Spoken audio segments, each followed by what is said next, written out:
Well, less than a week before Himachal Pradesh votes, the ruling BJP has promised to bring in a uniform civil code, a similar promise that has been made in Gujarat and earlier on in Uttarakhand ahead of the elections earlier this year.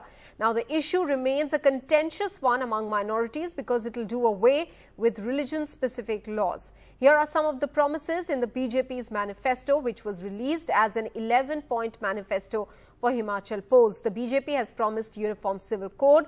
BJP is going to survey Waqf property if voted to power. BJP promises 8 lakh job opportunities in 5 years, a 33% reservation for women in government jobs, a scooty for girl students. BJP's poll promise also includes a 51,000 rupees for the wedding of girls and to cut GST on Apple packaging from 12% to 12% rather from 18%. 10 साल तक सोनिया मनमोहन की सरकार चली, 12 लाख करोड़ के घपले घोटाले corruption करने का काम किया और आज गारंटी दे रहे हो हिमाचल की भोली भाली जनता को। आपकी गारंटी को हिमाचल में कोई नहीं मानता। मान रहे हो भाई? जरा जोर से बोलो, मान रहे हो? मैं आपको बता देता हूं हिमाचल वालों, कांग्रेस के समय में घोटाले गिनना मुश्किल है और भाजपा के समय में घोटाले ढूंढना मुश्किल है। भारतीय जनता पार्टी की सरकार यहां पर यूनिफॉर्म सिविल कोड लेके आएगी और इसके लिए एक समिति बनाई जाएगी एक्सपर्ट्स की और उनके रिपोर्ट के आधार पर हिमाचल प्रदेश में यूनिफॉर्म सिविल कोड लगाया जाएगा। भारतीय जनता पार्टी यह सुनिश्चित करेगी कि बेटी पढ़ाओ बेटी बचाओ बेटी पढ़ाओ को ध्यान में रखते हुए हर बेटी के लिए स्कूल जाने के लिए उसे एक बाइसिकल की व्यवस्था की जाएगी और जो ये 6 क्लास से लेके 12वीं क्लास तक और जो आगे की स्टडीज परस्यू करेंगी उन बच्चियों के लिए स्कूटी की व्यवस्था की जाएगी और लगभग 8 लाख बेटियां इसकी सुविधा को उपयोग कर सकेंगी और इसमें 500 करोड़ से अधिक की लागत आने वाली है जिसकी व्यवस्था की जाएगी और उसको बढ़ाया जाएगा। सर, हम लोग देखते हैं 1985 से हमेशा रिवाज बदलता नहीं है यहाँ पर। अगर बीजेपी एक बार कांग्रेस, एक बार बीजेपी, एक बार कांग्रेस। इस बार आप फीडबैक क्या है आपका? आप कैंपेन कर रहे हैं, आपकी रैलीज में लोग आ रहे हैं, क्या लग रहा है इस बार? 2014 में भी लोग कहते थे क्या मोदी सरकार बनेगी, पूर्ण बहुमत की बनी, 1984 के बाद पहली बार बनी। फिर 2019 में कहते थे कितनी सीटें जीतेंगे, 2014 से ज्यादा जीतकर 303 सीटें जीतकर आए और जब जीत कर आए तो धारा 370-35 से सदा सदा के लिए समाप्त की, ट्रिपल तलाक से निजात दिलाया, राम मंदिर का शिलान्यास कराया, सीए जैसा कानून बनाया और यही नहीं, भारतीय अर्थव्यवस्था को दुनिया के सबसे तेज अर्थव्यवस्था बनाया और आज इंग्लैंड को पीछे, यूनाइटेड किंगडम को पीछे छोड़कर हमने 5वें नंबर की अर्थव्यवस्था भारत को बनाया है। डबल इंजन की सरकार ने हिमाचल प्रदेश में all India institute of medical sciences, 6 medical colleges और पीजीआई सैटेलाइट केंद्र के अलावा IIT, triple IT, IIM, NIT, central university से लेकर हाइड्रो इंजीनियरिंग कॉलेज, कई सेंट्रल स्कूल से लेकर बाकी सब भी शिक्षा के क्षेत्र में करने का काम किया। रेलवे नेटवर्क को रिकॉर्ड किया जो पिछले 70 साल में नहीं, हमने 5 साल में किया है। वंदे भारत एक्सप्रेस को भी चलाने का काम किया है।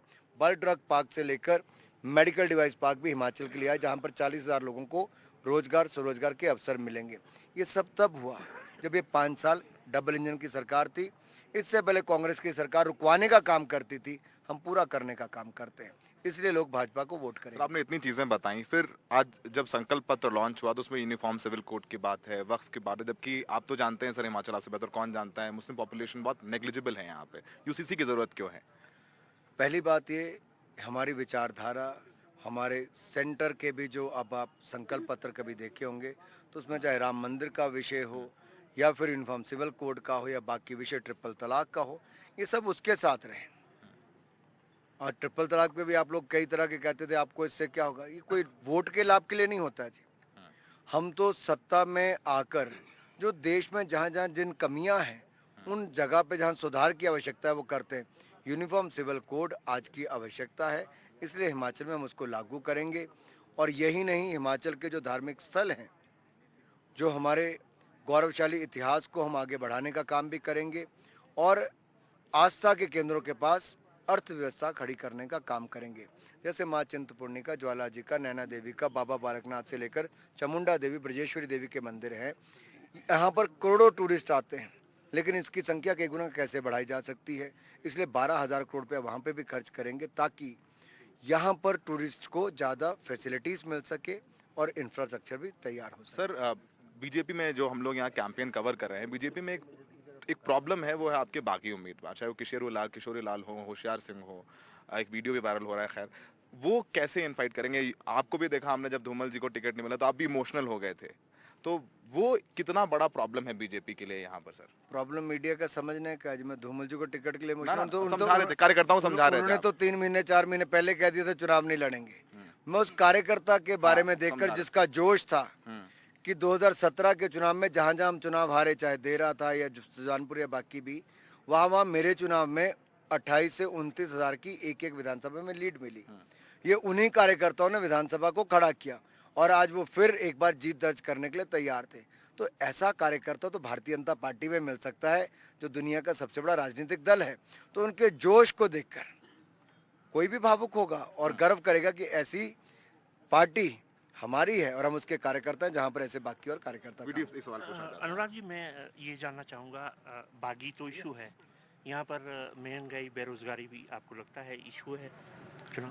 देखिए, हम 8 लाख युवाओं को रोजगार के अवसर सृजन करेंगे और हम केंद्र में भी 10 लाख नौकरियां देने का काम करें। 75,226 को प्रधानमंत्री जी ने पहले दे दी है।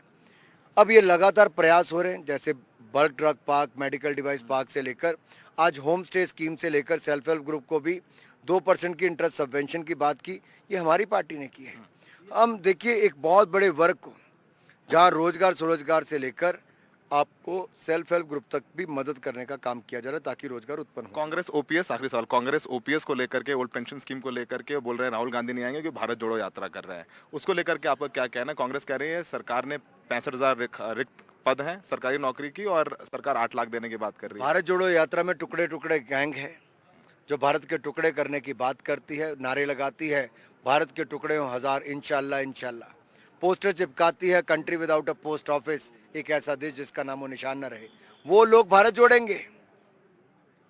ये तो यात्रा पर ही सवाल खड़ा करते हैं और इनकी सोच पर सवाल खड़ा करते हैं। ओपीएस पे भी कांग्रेस पर सवाल खड़ा करते हैं कि ओपीएस कौन वापस किया किसने?